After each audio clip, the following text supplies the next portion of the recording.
बच्चों good morning, कैसे हैं आप लोग। मैं सभी स्वागत करती हूँ आपका प्लूटस आईएएस के हिस्ट्री ऑप्शनल के विषय से संबंधित कुछ तथ्यों को जुड़े हुए। जैसा कि मैंने आपको पिछले वीडियो में समझाया हुआ है कि हिस्ट्री ऑप्शनल क्यों रखें, है ना। तो मैं आज आपको बताऊंगी सबसे पहला जो टॉपिक है वो है पाषाण काल से संबंधित, जिसको प्राग ऐतिहासिक काल कहते हैं। ठीक है, मैं आपको बताते चलूं कि इतिहास को 3 काल खंडों में डिवाइड किया जाता है। ठीक है, पहला कालखंड जो है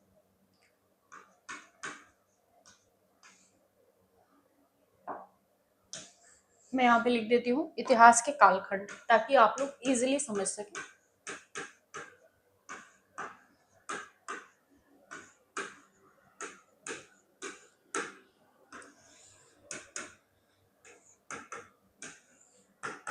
मैं एक और चीज आप लोग को बताना चाहूँ, मैं प्रॉपर ऑप्शनल के क्लास यूट्यूब पे तो नहीं, बट हाँ मैं प्रॉपर वीडियोस ऐसे जरूर डालूंगी जिससे आपको वे मिल सके। और अगर आपको प्रॉपर क्लास करनी है तो आप हमारे प्लूटस आईएएस चैनल से आकर के जुड़े। Karol Bagh metro station gate number 6 के पास आप स्ट्राइक आ सकते हैं और आकर के आप हमसे जुड़ सकते हैं, हमारी जानकारी प्राप्त कर सकते हैं। जो भी प्रोसेस है ऑफलाइन और ऑनलाइन दोनों कक्षाएं उपलब्ध हैं आपके लिए। तो सबसे जरूरी चीज कि मैं वे जरूर आपको बताऊंगी और उस वे से आप एक अच्छी गाइडलाइन भी प्राप्त कर सकते हो। तो इतिहास को तीन कालखंडों में डिवाइड किया जाता है। पहला जो कालखंड है उसको बोला जाता है प्राग ऐतिहासिक काल। हाँ, पहला क्या है, प्राग ऐतिहासिक काल। दूसरा जो है वो आद्य ऐतिहासिक काल है।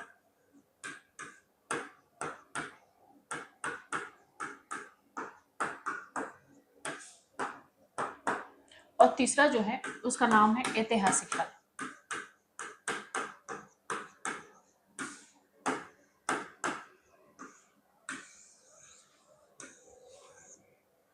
प्राग ऐतिहासिक काल का क्या मतलब है? प्राग ऐतिहासिक काल एक ऐसे काल को कहते हैं जिस समय लोगों को लेखन कला का ज्ञान नहीं था, लोगों को पढ़ना लिखना नहीं आता था। और इस काल में हम लोग रखेंगे किसको?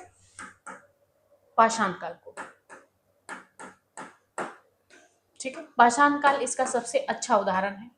दूसरा है कि आद्य ऐतिहासिक काल। आद्य ऐतिहासिक काल की श्रेणी में ऐसे काल को रखा जाता है जिस समय लेखन कला का विकास तो हुआ था लेकिन उसकी लिपियों को आज तक से नहीं पढ़ा गया। और ऐसे कला में आता है सबसे पहले हड़प्पा सभ्यता, है ना। इसमें हम लोग रखेंगे किसको? हड़प्पा को।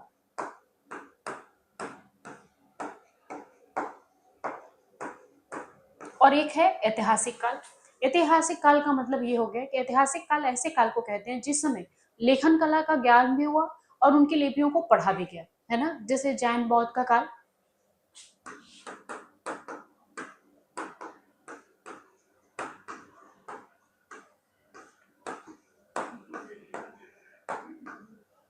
है ना। ये तो हमने कालखंड देखा और इसमें कालखंड में भी हम लोग पहले वाले पे देखते हैं, चर्चा करते हैं कि पहला वाला टॉपिक क्या है। पहला जो टॉपिक है वो है पूरा पाषाण काल या पाषाण काल से संबंधित। पाषाण काल को 3 भागों में या प्राग ऐतिहासिक को 3 भागों में बांटा जाता है। एक है पूरा पाषाण काल, एक है मध्य पाषाण काल और एक है नवपाषाण काल। तीनों में क्या डिफरेंस है, तीनों के क्या खासियत है और मानव सभ्यता का विकास कैसे हुआ, इन सभी चीजों पे चर्चा करेंगे हम लोग। ठीक है, तो जैसा कि आप सभी को पता है कि हमने जब सभ्यताएं हमारी शुरू हुई, विकसित हुआ, तो आखिर कैसे हुआ? हाँ, इतने सारे जीव जंतु थे पृथ्वी पे, लेकिन हमारे ये जो पूर्वज थे, जो बंदर थे, जो आदि मानव थे, उन्हें ही मानव के रूप में क्यों फॉर्म किया? क्योंकि नेचर चाहता था। हमें हमने विकास की एक अच्छी प्रक्रिया को फॉलो किया, है ना। और दूसरा कि मानव जानता था कि सरवाइव करने के लिए हमें जो करना पड़े वही करेंगे, तभी हम सरवाइव कर पाएंगे। तो आपने डार्विन का नियम तो सुना है ना, सर्वाइवल ऑफ द फिटेस्ट, है ना।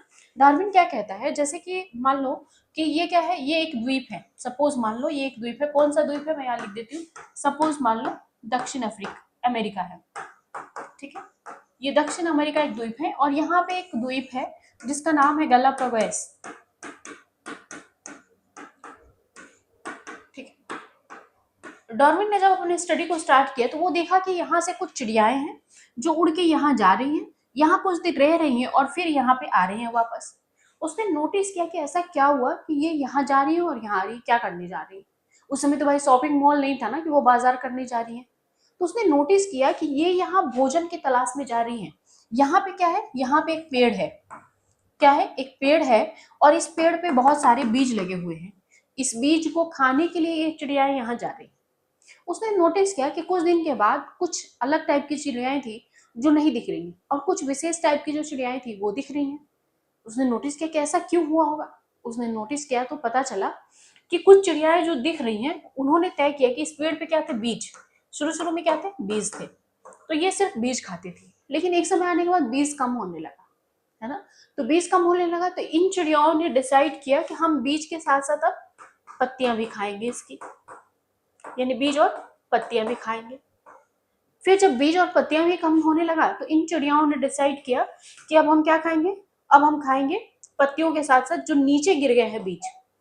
जब उन्होंने पेड़ पे बैठे होंगे, चुगे होंगे दाने को, तो उसके साथ साथ कुछ बीज नीचे भी गिरे होंगे, तो इन्होंने बोला कि नीचे जो गिरा हुआ बीज हम उसको भी खाएंगे।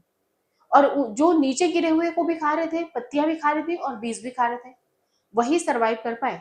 इसी को डार्विन का सर्वाइवल ऑफ द फिटेस्ट या फिटेस्ट ऑफ द सर्वाइवल का रूल कहा जाता है, कि जो वही सरवाइव कर पाएगा जो इसमें फिट होगा। नेचर क्या हो रहा है, अपने आप को चेंज कर रहा है, एवोल्यूट कर रहा है, और वही चल पाएगा इसमें जो अपने आप को उसके अनुसार बदलेगा, परिवर्तन करेगा।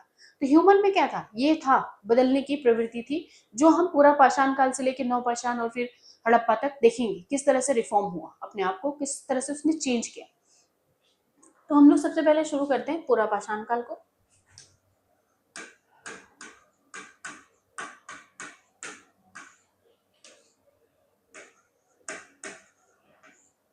ठीक है, पूरा पाषाण काल की अगर हम लोग बात करें तो सबसे पहली चीज ये है कि मानव का जब जीवन शुरू हुआ तो उसकी पहली गतिविधि क्या थी, वो एक खाद्य संग्राहक था, है ना।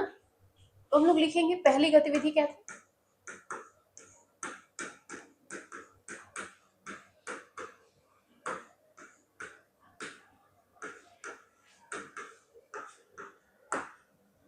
तो हम यहाँ जवाब देंगे वो एक खाद्य संग्राहक था।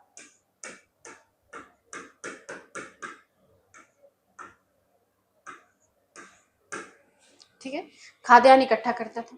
ठीक है, तो तब तक वो कंदमूल खाता था, है ना।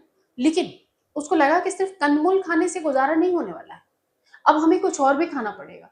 उसके बाद से उसने दूसरा जो काम करना शुरू किया, उसने शुरू किया क्या, शिकार करना, है ना। शिकार करना जब उसने शुरू किया तो क्या उसके पास हथियार थे, नहीं। उसके पास जो भी पत्थर दिखा उसने उठाया और उसको मार दिया।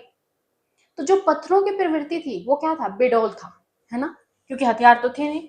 तो पत्थर से शिकार किया तो बेडौल पत्थर थे, है ना। पत्थरों का कोई शेप नहीं था, छोटा बड़ा जो भी दिखा उठाया और जानवर को 2-4 पत्थर, 5 पत्थर, 10 पत्थर मार के उसे खत्म कर दिया, उसका शिकार किया, भोजन किया और फिर आगे बढ़ गया। ये प्रवृत्ति देखी, तो हम ये कहेंगे कि इसने दूसरा काम सीखा। उसके अलावा अगर हम लोग बात करें कि पत्थरों का कलर कैसा था, तो लाल और चित्तीदार कहा गया है। क्यों कहा गया है लाल और चित्तीदार क्यों था, हालांकि उनको ये समझ नहीं थी, बट मानव सभ्यता का जो पालना है वो अफ्रीका रहा, पिछले वीडियो में मैंने बताया। तो अफ्रीका को माना जाता है मानव सभ्यता का, और उत्तरी अफ्रीका जो है वहां पे सहारा डेजर्ट है। हालांकि जितना विस्तार आज के टाइम में है उतना उस समय नहीं था, थोड़े से हिस्से में था। और वहां पे की जो मिट्टी है लाल लैटराइट मिट्टी है, जिसके कारण वहां के पत्थर भी क्या थे, लाल थे। तो इसीलिए बोला जाता है कि जो पहला पत्थर का प्रयोग हो वो लाल चित्तीदार था। ठीक है, बेडौल था, लाल चित्तीदार था। उसके अलावा अगला जो हुआ कि उसने जानवरों को मारने के लिए दूसरा जो काम किया, औजार बनाना शुरू किया। ठीक है, बड़े बड़े जो कि बिना शेप के थे, कुछ भी ऐसे, ये इस तरह का माना जा सकता है। उसके बाद अगला जो काम किया उसने कि वो शाकाहारी और मांसाहारी दोनों हो गया।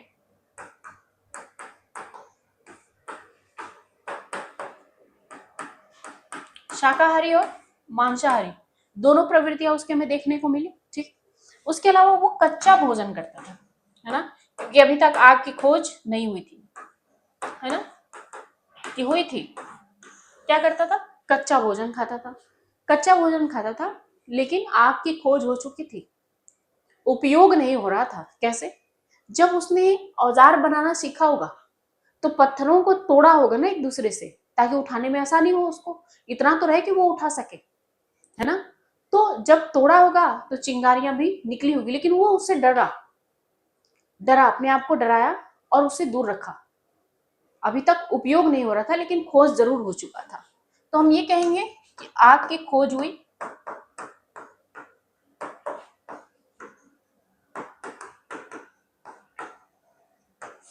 लेकिन उपयोग नहीं था।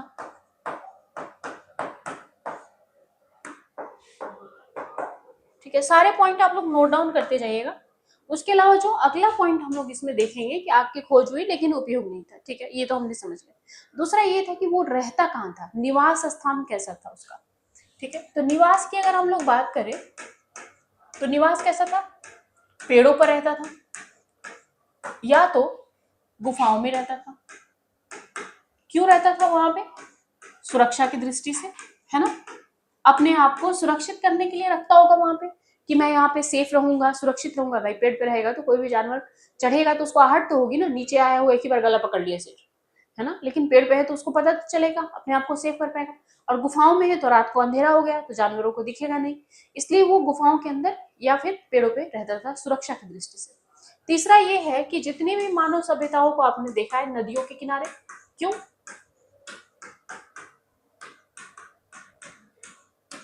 क्योंकि पानी की उपलब्धता थी। उसे प्यास लगेगा तो उसके पास मटका नहीं था ना कि वो पानी भर के रख लेगा या पिएगा या दूर कहीं पानी की तलाश में जाएगा। और पूरा पाषाण काल को माना जाता है कि ये ह्यूम युग की प्रक्रिया का अंतिम दौर था, है ना, तो इसलिए इसे हेलेस्ट्रॉनिक कॉल भी कहा जाता है। ठीक है, तो ये जो पानी था, ठीक है, तो नदी के किनारे क्यों रहा, पानी के लिए। तो पानी इसलिए नदी किनारे था कि ताकि अपनी प्यास बुझा सके। दूसरा अगर हम लोग बात करें कि आपको भी चित्रकारी से रिलेटेड जैसे भीमबेटका वगैरह से मिली हुई है चित्रकारियां,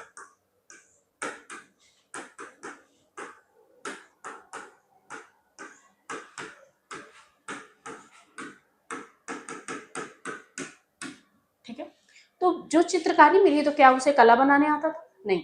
अभी मैं आपको बीच पे घूमने के लिए भेज दूं, नदियों के किनारे भेज दूं, तो आप बैठे बैठे कोई ना कोई नक्काशी जमीन पे उकेरते रहते हो ना, आप पढ़ते ही रहते हो, अचानक से आपका ध्यान कहीं और चला गया, आप सोचने रहते हो, तो कुछ ना कुछ कलम से उकेर ही देते हो, है ना, क्रिएटिविटी कर ही देते हो, मानव हो ना, सोचनशील मानव, है ना। तो ये इसी तरह वो अगर बैठा हुआ है तो चित्रकारी किया, चित्रकारी नहीं उसने सोच को उकेरा आपने। जैसे मान लो वो सोच क्या है, एक सुअर है और कुछ लोग भाला लेके खड़े हुए, हो सकता है कि उसने बनाया हो कि हम ऐसे शिकार करते हैं, या मे बी ये भी तो हो सकता है कि वो कोई फीमेल ने, किसी फीमेल समूह ने बनाया हो, जब पुरुष चले गए होंगे शिकार पर उनकी महिलाओं ने बनाए होंगे। हालांकि पूरा पाषाण काल में महिलाओं की स्थिति बहुत बेहतर थी, महिलाएं बराबरी के साथ जाती थी शिकार करने पुरुषों के, तो महिलाओं की स्थिति काफी बेटर मानी गई है। वो घर में रह के सिर्फ बच्चा पालना या भोजन बनाना ये उनकी सभ्यता नहीं थी, उनका मानना था कि उनके साथ महिला और पुरुष दोनों शिकार के लिए जाते थे। तो हो सकता है कि ना हो और वो खाली बैठा हो और कुछ ना कुछ उकेर दिया हो ये चीज। तो चित्रकारी का जो साक्ष्य है वो माना जाता है कि भीमबेटका से एमपी से प्राप्त हुआ। अगला जो हम लोग बात करें कि उनका पहनावा कैसा था, ड्रेस कैसा था,